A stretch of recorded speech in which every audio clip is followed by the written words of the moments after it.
우리 시편 145편 우리 8절부터 13절까지 말씀입니다. 시편 145편 8절부터 우리 13절까지의 말씀으로 우리 계속해서 우리 예배를 이어 나가도록 하겠습니다. 우리 저와 여러분들이 교독으로 읽도록 하겠습니다. 8절부터 13절까지입니다. 제가 먼저 읽겠습니다. 여호와는 은혜로우시며 긍휼이 많으시며 노하기를 더디하시며 인자하심이 크시도다.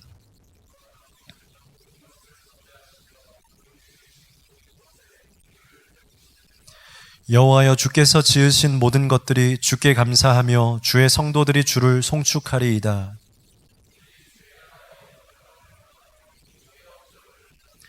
주의 업적과 주의 나라의 위엄 있는 영광을 인생들에게 알게 하리이다.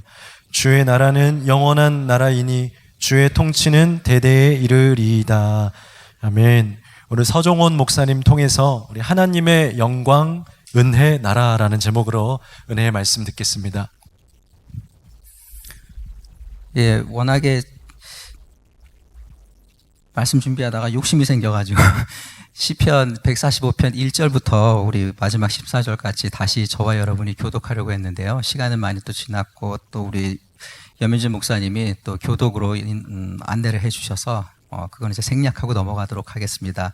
그래도 한번 파워포인트 띄워주시면 감사하겠습니다. 제가 이렇게 보잘것없지만 준비를 했습니다. 그래서 회중하고 한번 계속 넘겨주세요.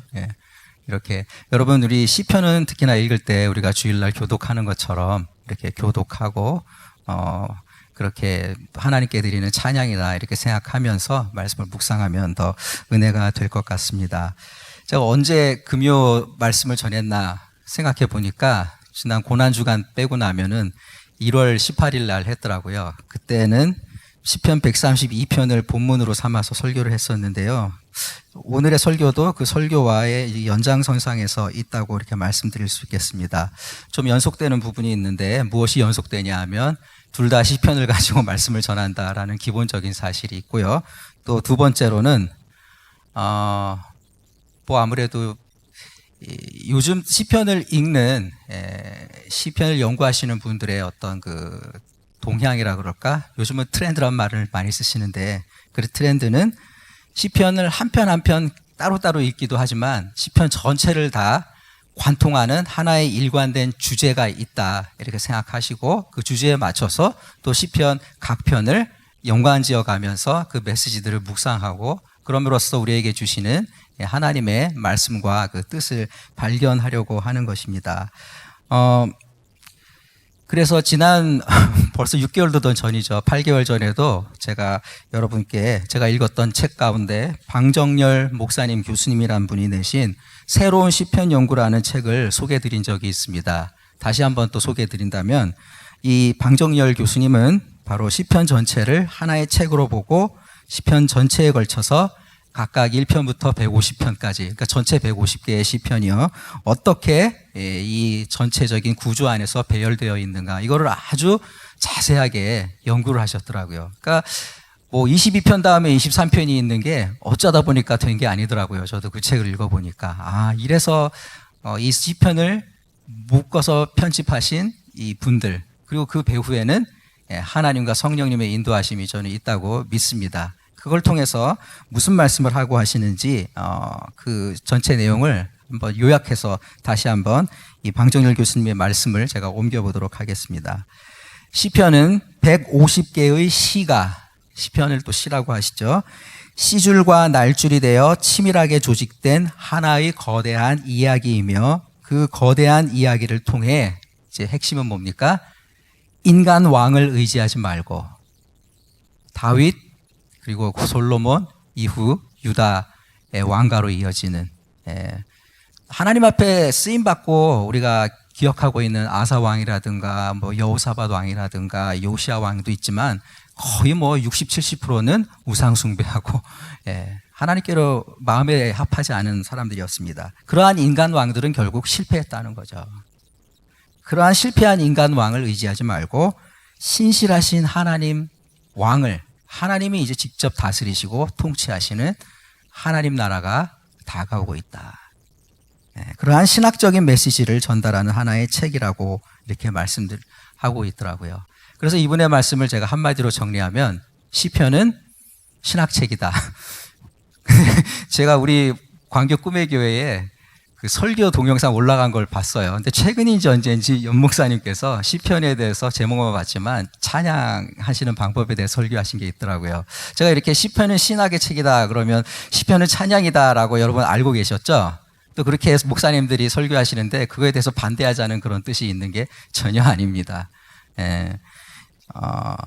그렇지만 여러분 우리가 성경은 그 전체가 다 하나님께 드리는 찬양이면서 또한 우리를 하나님에 대한 정말 깊이 있는 이 배움과 암과 영적인 지식의 세계로 초대하는 또한 신학책이다 이렇게 말씀드릴 수 있겠습니다. 여러분 제가 신학이라고 하니까 마음이 혹시 다칠지 몰라서 우려스러운데요. 여러분 신학이라는 거는 뭐 말 그대로 풀면 하나님에 대한 학문이죠. 학문이라는 건 뭐예요? 배울 학자의 그럴 문자가 아니고 글로 하는 게 학문이란 말은 아닙니다. 물어본다라는 문자예요. 중학교 때 한문 시간에 배웠는데 잘 생각을 안 해요. 그럼 다시 보면 그렇더라고요. 배울 학, 물을 문. 배우고 배운 것에 바탕을 삼아서 물어본다는 거예요. 하나님에 대해서 우리는 성경 말씀을 배우죠. 주일날 담임 목사님의 설교를 통해서 또 이렇게 특별 주중의 집회 때에 말씀을 통해서 배웁니다. 그런데 이 수동적인 배움에만 머물지 않고 내가 배워서 마음에 새긴 것을 가지고 적극적으로 하나님을 찾고 하나님께 묻는 그런 적극적인 배움이 저는 학문이다라고 말씀드리고 싶어요. 꼭 많이 배운 사람, 학자들, 신학을 전공한 신학자들이나 설교를 준비하는 목사님들만이 신학을 하는 것이 아니라 우리 하나님의 백성 모두가 다 하나님에 대한 깊이 있는 배움 그리고 물어서 더 찾는 거예요. 난 하나님께 대해서 이만큼 배웠어. 성경 했고 이런 과정도 수료했으니까 이제 이만하면 됐어. 여러분 이것은요 그저 살아있는 생명의 말씀을 지식의 수준으로 다시금 굳어버리게 하는 겁니다. 학문이라는 건 굳어있지 않다는 거예요. 묻고 난 다음에 배우는 것이 아니라 배우고 난 다음에도 계속 묻는다는 겁니다. 묻고 나면 답을 찾아요. 그것이 또 지식이 되면 거기에 머물지 않고 또 물어가면서 나의 부족한 것들을 고치고 내가 하나님에 대해서 조금밖에 몰랐던 것들을 더 많이 알고 조금 잘못 알았던 것들을 고쳐가고 좀 얕게 알았던 것들을 깊게 알아가고 그저 머리로만 알고 문자로만 알았던 것들을 생생한 체험으로 알아가는 그것이 참다운 배움이고 학문의 진정한 뜻이고 그런 의미에서 여러분 우리 모든 하나님의 백성들은 저와 또 오늘 아버지 학교를 수료하신 우리 아버님들 남자 성도님들 포함하여 하나님에 대한 배움 학문으로 다 초대받은 줄로 믿습니다. 우리들이 다 해야 되는 여러분 학문 신학이 뭡니까? 여러분 큐티가 바로 신학인 줄로 믿습니다. 큐티에 신학이 별도로 있는 게 아니에요. 큐티가 바로 신학이에요. 여러분 큐티를 잘하려면 성경을 알아야 됩니다. 배워야 됩니다. 그리고 머리로만 알고 그저 암기하고 있는 그 수준에 머물지 않고 나에게 주시는 오늘 또 이 한 주간 이 절실한 삶의 위기 가운데 넘어야 할 산이 있고 해결해야 할 문제가 있을 때 우리 가정의 어떤 위기와 함께 손잡고 기도해야 할 이러한 사명이 주어졌을 때 나와 우리 가정을 내가 속한 공동체와 나의 일터를 향해서 또 우리 교회를 향해서 우리 셀을 향해서 주시는 하나님의 뜻이 무엇인지를 성경의 지식에만 머물지 않고 교리만 머물지 않고 학에만 머물지 않고 물어봐야 한다는 것입니다. 성경책을 펴고 적극적으로 하나님께 기도하고 성령님의 도우심을 구하면서 또한 나의 부족함을 느끼는 가운데 하나님의 인도하심과 도우심을 구하는 가운데 점점 더 하나님을 찾아가고 하나님을 만나게 되고 한 번 만난 하나님으로 끝나는 것이 아니라 더욱더 깊이 알아가는 것이 바로 신학이다 이렇게 말씀드리고 싶습니다. 성경은 그런 의미에서 구약에서부터 신약 요한계시록까지가 다 신학이에요. 하나님을 더 깊이 알아간 우리 믿음의 선조들의 이야기 그리고 그분들을 성령님께서 어떻게 지혜로 이끌어 주셨는가 하는 그러한 생생한 만남의 이야기들이죠. 모세의 신학이 있죠. 이사야의 신학이 있고 시편 다윗의 신학이 있고요. 또 신약으로 넘어가면 베드로의 신학이 있어요. 또 요한의 신학이 있고 유명하고 정말 전 세계적으로 지금까지도 우리 기독교에 아주 커다란 영향력을 미친 사도 바울의 신학이 있죠. 그러나 저는 또 특별히 예수님의 신학을 우리가 복음서에서 찾을 수 있다, 그렇게 말씀드리고 싶습니다. 예수님의 신학은 무엇입니까? 특별히 예수님은 기도에 관해서 놀라운 아주 핵심적인 신학을 우리에게 가르쳐 주셨어요. 그런즉 너희는 먼저 그의 나라와 그의 의를 구하라. 그리하면 이 모든 것을 너희에게 더하시리라. 마태복음 6장 33절의 말씀이죠. 이 기도에 관한 말씀 가운데 바로 하나님 나라가 바탕이 되어야 기도할 수 있다. 그것이 너희들의 기도의 내용이 되어야 한다. 이런 말씀을 하셨어요.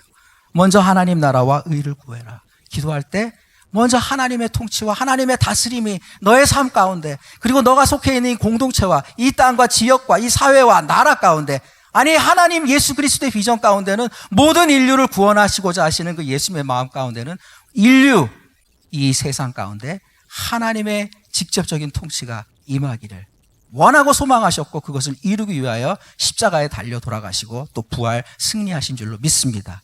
그 예수님을 따르는 우리들에게도 하나님 나라와 그의 의를 구하라. 의는 뭐예요, 여러분? 옳은 겁니다. 근데 하나님의 옳음이에요. 하나님이 이게 옳은 길이야, 이게 내가 뜻하는 거야, 이게 내가 이루려고 하는 거야. 하나님이 기뻐하시고 하나님이 원하시고 하나님이 이루려고 하시고 지금도 이루어 가시는 그 하나님의 역사와 그 사역에 우리도 깨닫고 배우고 그것을 학문하고 그리고 실천하여 나아가야 한다. 그 말씀을 우리들에게 전해 주시는 것이라고 생각합니다. 그래서 예수님이 주기도문을 우리들에게, 제자들에게 가르쳐 주실 때도 바로 이 기도의 신학과 하나님 나라의 신학이 들어있는 줄로 믿습니다. 주기도문에 여러 가지 기도가 있지만 1번, 2번 제일 중요하지 않아요. 첫 번째 기도 제목이 뭐예요? 나라가 임하시며 하나님 아버지 다스리시는 그 나라가 임하기를 원합니다. 조금 다른 말이긴 하지만 뜻이 뭐예요? 바로 의예요. 하나님이 작정하고 하시고자 하시는 그 뜻, 하나님이 옳다고 생각하시고 추진해 가시는 하나님의 그 플랜, 온 인류를 구원하시고자 하시는 하나님의 놀라운 그 계획, 그 역사가 이루어지기를 원합니다.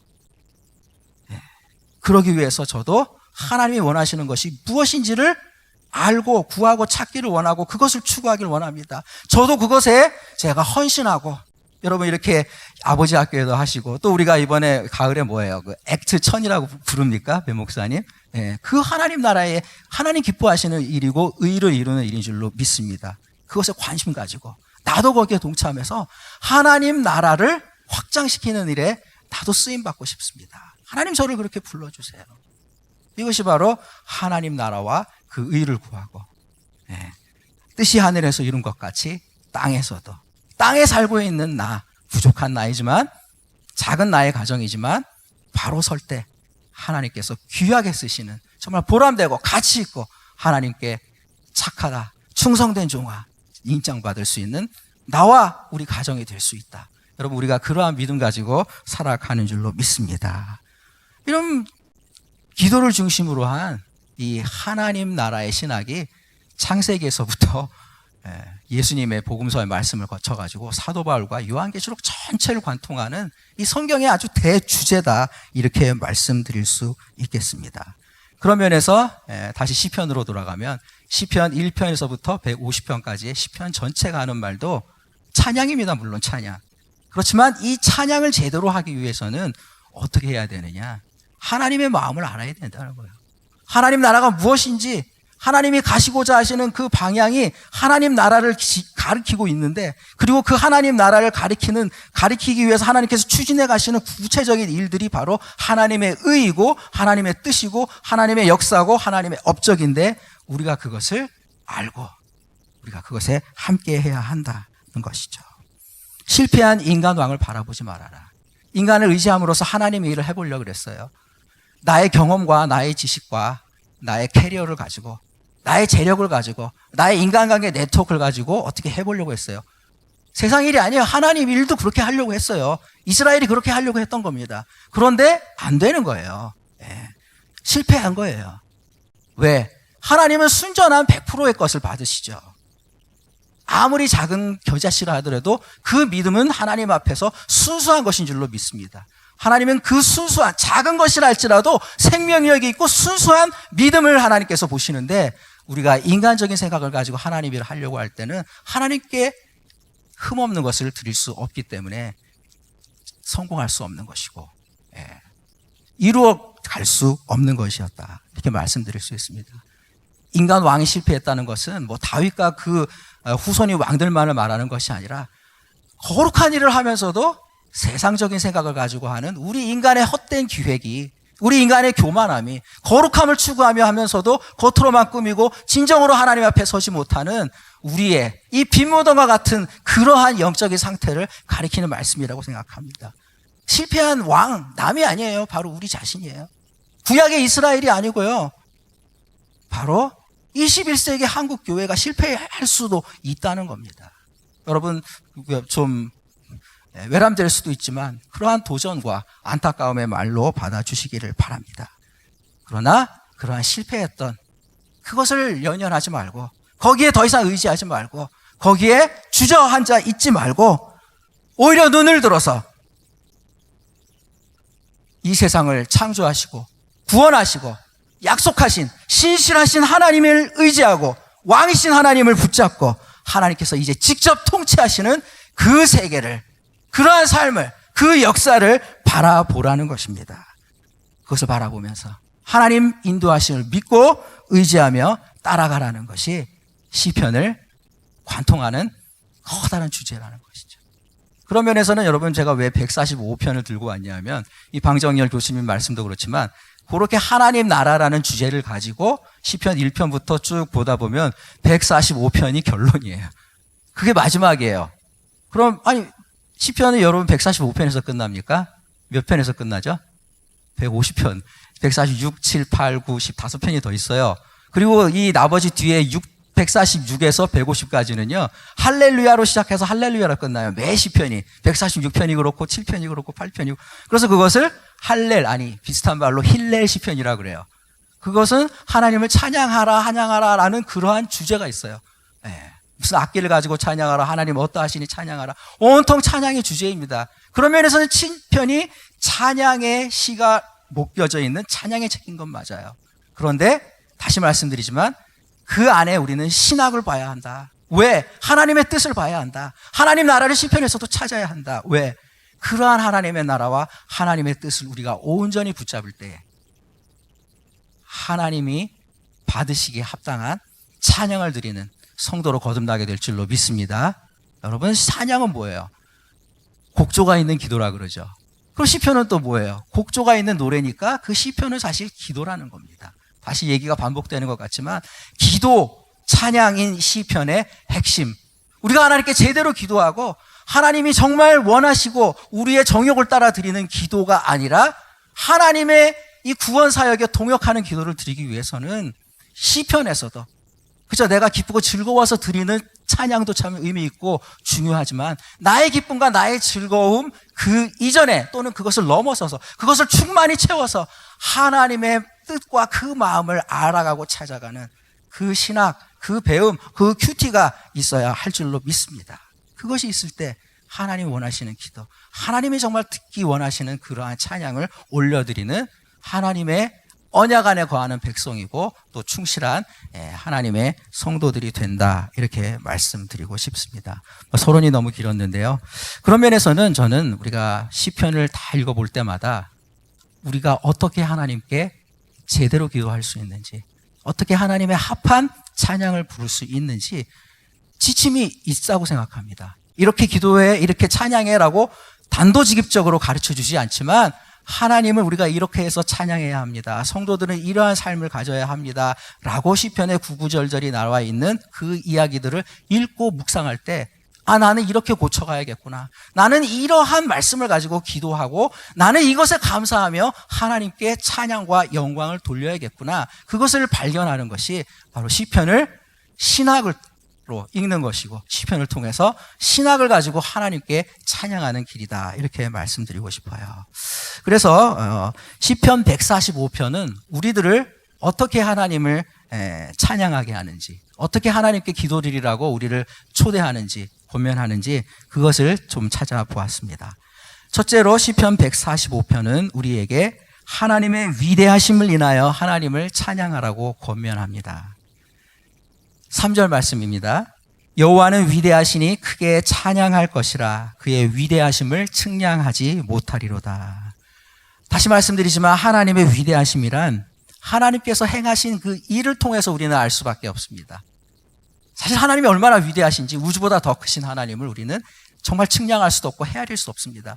그러나 우리가 그럼에도 불구하고 찬양할 수 있는 것은 하나님께서 우리들에게 창조와 섭리를 통하여 온갖 좋은 귀한 선물을 통하여 베풀어 주신 그 은혜의 손길을 우리가 알기 때문에 그것을 인하여 하나님을 찬양하는 것입니다. 4절과 5절에서는 또 연이어서 이렇게 고백합니다. 대대로 주께서 행하시는 일을 크게 찬양하며 주의 능한 일을 선포하리로다. 주의 존귀하고 영광스러운 위엄과 주의 기이한 일들을 나는 작은 소리로 읊조리리이다. 계속 작은 말씀을 하라고 같지는 않고요. 성경 말씀을 묵상하면서 유대인들이 하는 것처럼 이렇게 하가를 한다 그래요. 하면은 작아요. 그러나 그것이 한두 사람이 모이면서 이렇게 회중 가운데서 하다 보면 하나님께 올려드리는 공동체의 찬양, 커다란 찬양으로 발전해 나가는 것을 우리가 145편에서 볼 수가 있습니다. 그렇습니다. 하나님은 이 세상과 만물을 창조하셨습니다. 그리고 그 지으신 모든 만물을 섭리하시고 다스리십니다.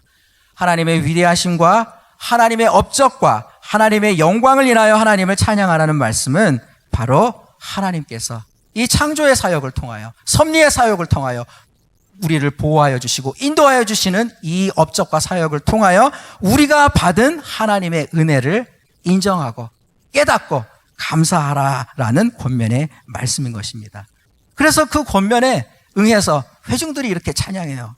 여호와여 주께서 지은 모든 것들이 주께 감사하며 주의 성도들이 주를 송축하리이다. 우리가 창조주 하나님의 섭리를 생각하며 감사할 때에 바로 우리 마음 가운데 품어야 하는 것은 무엇입니까? 이 하나님, 세상 만물을 창조하시고 다스리시고 섭리하실 뿐만 아니라 사랑으로 품어주시는 그 하나님의 마음. 사랑이라고 말하지만 조금 성경의 어려운 말로는 어려운가요? 자비와 불쌍히 여기는, 자격이 없지만 그럼에도 불구하고 용납하고 사랑해 주시는, 그것을 저는 긍휼이다 이렇게 풀 수 있어요. 그 긍휼의 마음을 우리가 배워야 할 것입니다. 바로 시편 이 145편 9절은 이 하나님의 자비와 긍휼의 마음을 이렇게 노래하고 있습니다. 여호와께서는 모든 것을 선대하시며 선하게 대해주신다는 거예요. 긍정적으로 봐주신다는 거예요. 우리가 실패하고 하나님께로부터 어긋났던 그러한 부정적인 모습을 가지고 우리를 벌 주시고 따지시고 셈하시는 분이 아니라 가능성을 보시고 미래를 보시고 좋은 방향으로 생각하며 우리의 부족한 것을 넘어서서 채워주시고 이끌어주시는 하나님, 선하게 대해주시는 하나님, 후하게 대해주시는 하나님이라는 거예요.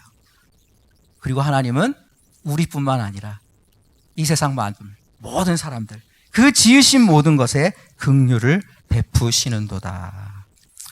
그렇습니다. 우리 성도들이 하나님 앞에 나올 때 우리는 바로 이러한 마음, 아버지 학교를 제가 수료하시는지 몰랐어요. 그런데 바로 여기 이 마음이 바로 우리 아버지 학교를 수료하신 우리 남자 성도님들 뿐만 아니라 우리 모든 성도들이 품어야 할 아버지의 마음인 줄로 믿습니다. 하나님의 그 자비와 긍휼의 마음, 자녀를 향해서 못한 것들을 가지고 정죄하지 말고 너는 이러니까 안 돼, 부정적인 말 하지 말고. 저보다 이제 더 전문가시니까요. 저는 아직 아버지 학교 근처에도 못 갔습니다만 이렇게 제가 저의 부족함을 압니다. 할 수 있어. 내가 너와 함께 했으니까 나는 언제까지 너의 후원자가 돼줄 거야. 나는 너를 믿어. 나는 너에게 늘 좋은 것을 주고 싶어. 너 미안하게 생각하지 마. 아빠는 다 이해해. 엄마는 다 너를 용납해. 용기를 주고 북돋아 줄 수 있는 거죠. 여러분, 이러한 아버지의 마음이 가정에만 제한되는 것이 아니라 우리가 일을 통해서든지 또 사귐을 통해서든지 지역사회에서 만나는 모든 사람들에게도 기본적으로 좋게 생각해야 될 것 같아요. 그 사람이 조금 불편하게 하고 나를 신경 쓰이게 하고 거슬리는 일을 하더라도 뭔가 까닭이 있겠지. 그럴 수밖에 없는 이유가 있겠지. 나로서는 모르지만 좋게 생각하자 하고 잊어버려야지. 안 그러면 엄청 스트레스 쌓이더라고요. 제가 사는 동네가 굉장히 시끄러워요. 관악구 어딘데 배달 오토바이도 많고 출퇴근할 때마다 막 그거 생각하면 짜증 나는데, 야, 그래도 한국이 전 세계적으로 이렇게 배달 문화가 발전한 나라가 어디 있어요? 뭐 앱을 통해서든지 전화를 통해서 하면 뭐 20분 안에 다 배달이 오지 않습니까? 우리가 그러한 편리함을 누리면서 나한테 배달하시는 그분들이 조금 거기 성가시게 한다 그래가지고 짜증을 내면은 여러분 그건 이율배반 아니겠습니까? 여러분 배달 한번 안 이용해 보셨어요? 누군가 다 이용합니다. 아주 비근하고 작은 예지만 그렇게 우리는 긍정적으로, 부정적으로 피곤하게 다가올 수 있는 것들도 아주 작은 부분에서부터 아비의 마음을 가지고 어머니의 마음을 가지고 긍정적으로 인정하고 뭐라 그럴까요? 서로 좋은 공공의 어떤 선을 추구하는 거. 여러분 제가 사회적인 얘기 드리는 것 같지만 성경 안에도 바로 이러한 바탕이 있는 거예요. 이것이 바로 하나님께서 그 위대하신 거 하나님의 업적 창조 섭리. 여러분 또 드리고 싶은 말씀은 이런 겁니다. 우리는 뭐라 그럴까요? 예. 하나님이 이 창조주가 되신다는 것, 아버지가 되신다는 것은 우리 믿는 사람들만에 그렇게 대해 주신다는 게 아닙니다. 모든 만물에 대해서 선대하시고 긍휼의 마음을 품으신다고 하셨어요. 비근한 예로 내일 태풍이 지나간다면서요. 뭐 중국말인가 홍콩말로 뭐 링링이라 그래요. 제가 요즘 참 하나님의 인도하심인지 고등부 때 신앙생활을 같이 했던 친구들 몇 명하고 요즘 굉장히 많이 가까워졌어요. 한 달에 막 2번 정도 만나서 뭐 신앙에 관한 이야기도 하고 서로 고민들도 나누고 도움도 주고받으면서 어저께도 막 카톡을 해요. 일하다 말고 카톡에 오면 그러는데 그 태풍을 막 걱정하면서 우리나라에 피해가 있으면 안 되는데, 그런데 이런 말이 나오는 거예요. 에이, 태풍 일본으로 지나갔으면 좋겠다. 일본 밉죠. 저도 일본 미워요. 저도 한때 일본 좋아하려고 그랬어요. 근데 요즘은 참 좋아하기가 쉽지 않은 그러한 이웃이구나. 우리가 왜 일본을 미워하나요? 말 안 해도 다 알잖아요, 여러분. 이 일본을 미워할 만한 이유는 너무 분명해요. 우리 입장에서는. 그리고 우리 말을 귀 기울여 들여주면 세계의 상식 있는 글로벌한 기준을 가진 사람들도 다 이해해 줄 거라고 생각해요. 그렇지만 그래서 미워하고 일본 사람들이 우리 한국 사람들을 혐오하는 것만큼은 아니어도 우리도 일본을 배척하고, 여러분의 주변의 모든 사람들이 그렇게 한다고 하더라도 저는 목사의 입장에서, 인간 서정원은 좀 다를 수도 있지만 목사의 입장에서 말씀드린다면 우리는 적어도 성도로서 하나님 앞에 나아갈 때는 일본을 미워하고 일본에 대해서 분을 품고 일본을 때로는 저주하는, 에이, 지진 나가지고 다 가라앉아 버려라. 저도 가끔 그런 생각 하더라고요. 상상으로. 그걸 바라는 건 아니지만 그러면 어떻게 될까? 상상이 뭐예요? 감히 저주는 못하지만 그러면 우리나라가 훨씬 더 편하지 않았을까? 내려놓아야 할 줄로 믿습니다. 왜? 하나님은 지으신 모든 만물을 선대하시고 긍휼의 마음으로, 자비의 마음을 품고 대하시는데, 하나님, 일본 사람들은 하나님께서 창조하신 하나님의 피조물들 아닙니까? 지금은 하나님의 백성이 아니지만 하나님은 어느 나라 사람들 못지않게 일본 사람들을 향해서도 하나님을 제대로 알지 못하고 천황제와 신도의 미신과 궁극주의와 우경화와 이러한 우상에 빠져 있는 그 사람들, 그렇지만 일본 사람들은 자기가 세상에서 제일 잘난 줄 알잖아요. 그것마저도 하나님께서는 안타깝게 보시는 줄로 믿습니다. 저는 바로 하나님께서 요나에게 이스라엘의 원수 국가인 니느웨로 가가지고 그 성읍이 회개하지 않으면 멸망한다라고 말씀 전해라.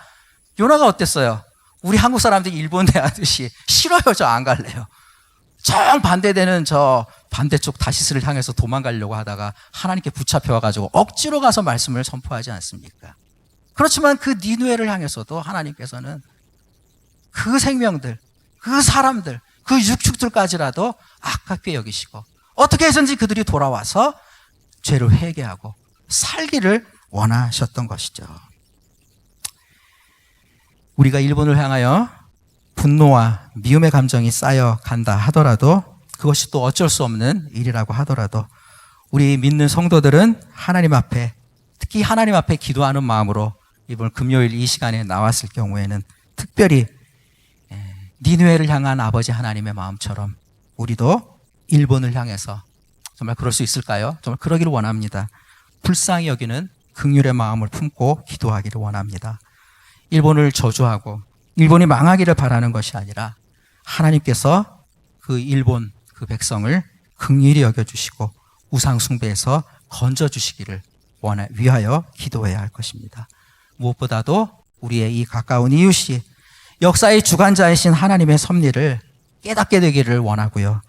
그럼으로써 자신들의 지난 과거를 직시하고 진심으로 반성하는 것, 그것이 저는 일본이 살 길이라고 생각합니다.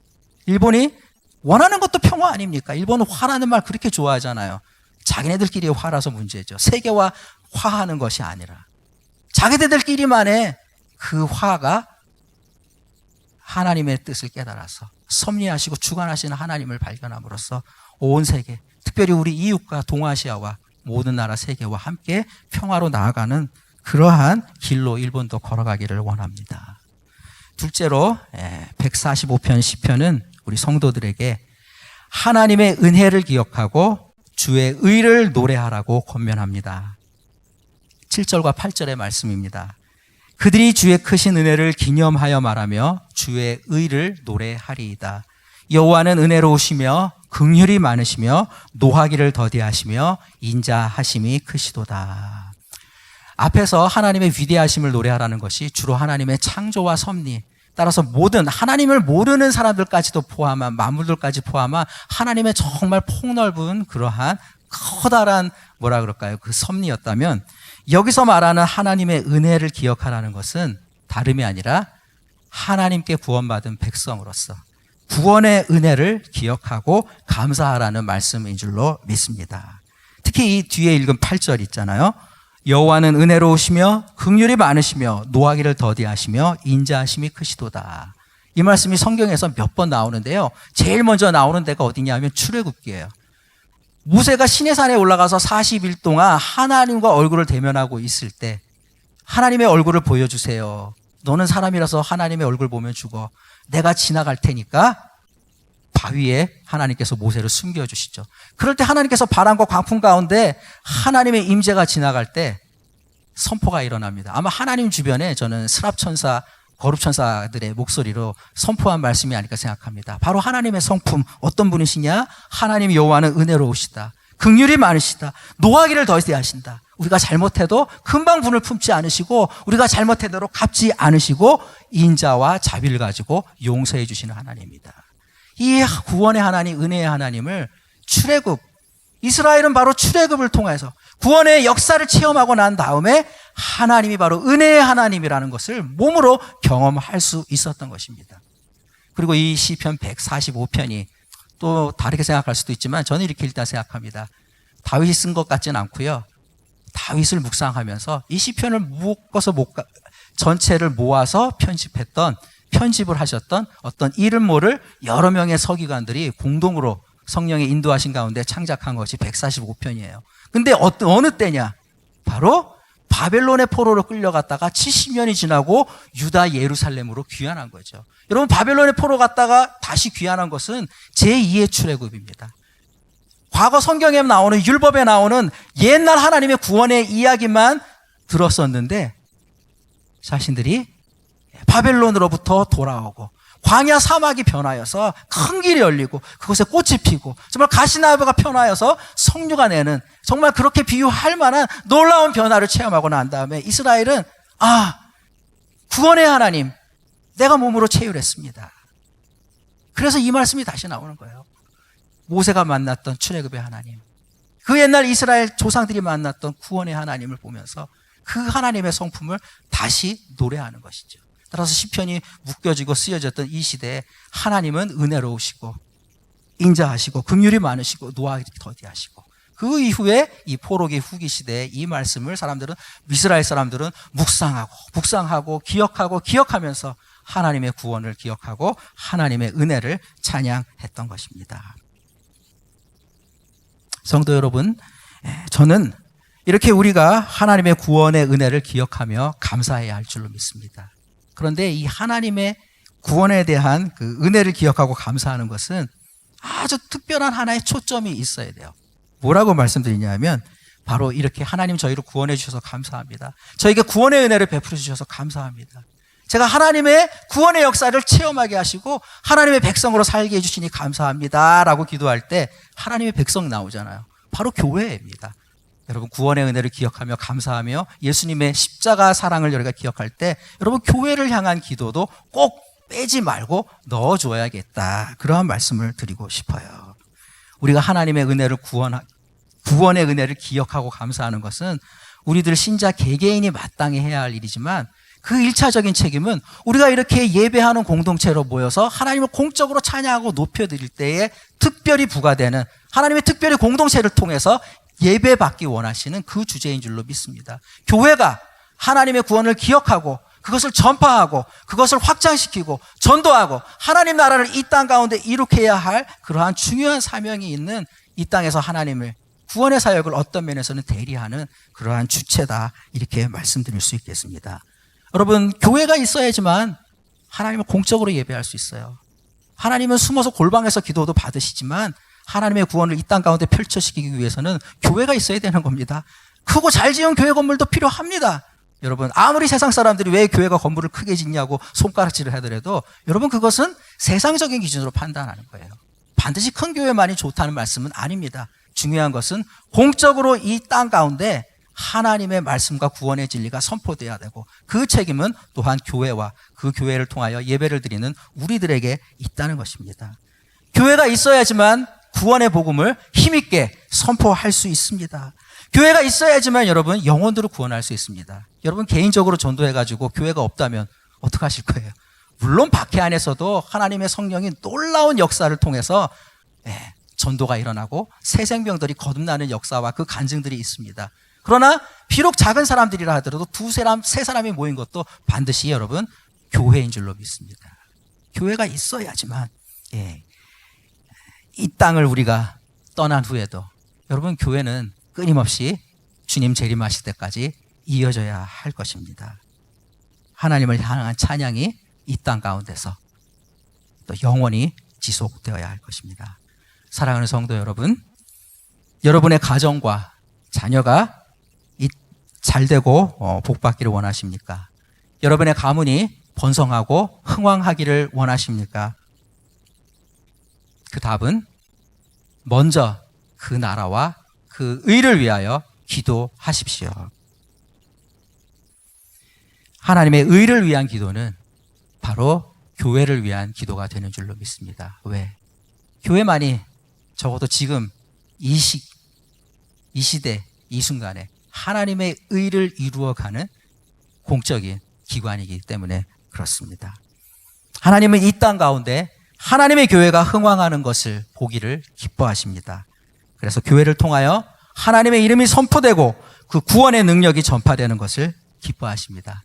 그러니 성도님들 오늘 기도 시간에 하나님의 구원의 은혜에 감사하면서 우리 이 구원의 터전으로 삼아주신 교회를 위하여 기도하시고 내가 이 교회 가운데 단지 신자가 아니라 교회를 통하여 하나님의 구원을 받은 언약 백성이 된 것을 하나님께 감사하시는 여러분들이 되시기를 바랍니다. 그러한 기도를 드릴 때 하나님 나라와 의를 위하여 드리는 기도잖아요. 예수님께서 말씀하신 대로 우리의 자녀들을 위하여, 가정을 향하여, 사업을 향하여, 가정의 문제를 향하여 우리들이 하나님께 올려드리는 모든 기도를 하나님께서 흡족하게 다 들으시고 응답하여 주실 줄로 믿습니다. 기도하겠습니다.